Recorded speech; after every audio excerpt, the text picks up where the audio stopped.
Why do shared care records matter? Every time you interact with a healthcare professional, be that a doctor at your GP practice or in the hospital or a social worker, we record information about the care that we provide. Everyone needs access to that information if we're caring for you.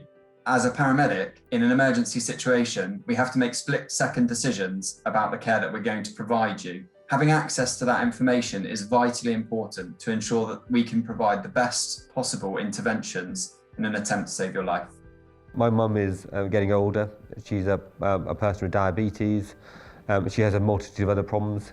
And even I sometimes struggle to remember all her medical problems. If she goes into hospital and I'm not there with her, she can't always relay all that information across. So we have a patient who lives in Hull, and they also see their other specialist in Leeds, and they're coming to us in Newcastle to have a bone marrow transplant.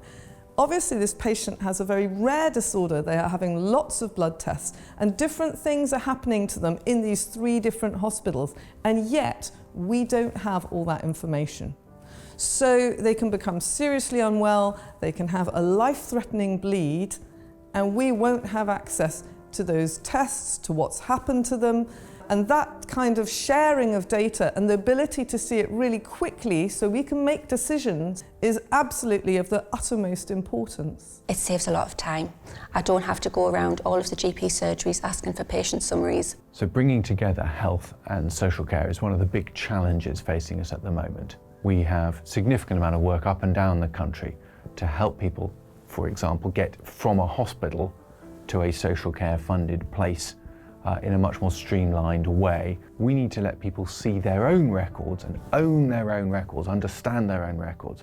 The most dramatic examples of this are people with long-term conditions who are part of a care planning process that describes what we need to do if things go wrong for them. There was somebody who was referred to us in the middle of the night. It was 3 a.m. They were in such a distressed state that they really found it very difficult to communicate. They were experiencing a really florid psychotic episode.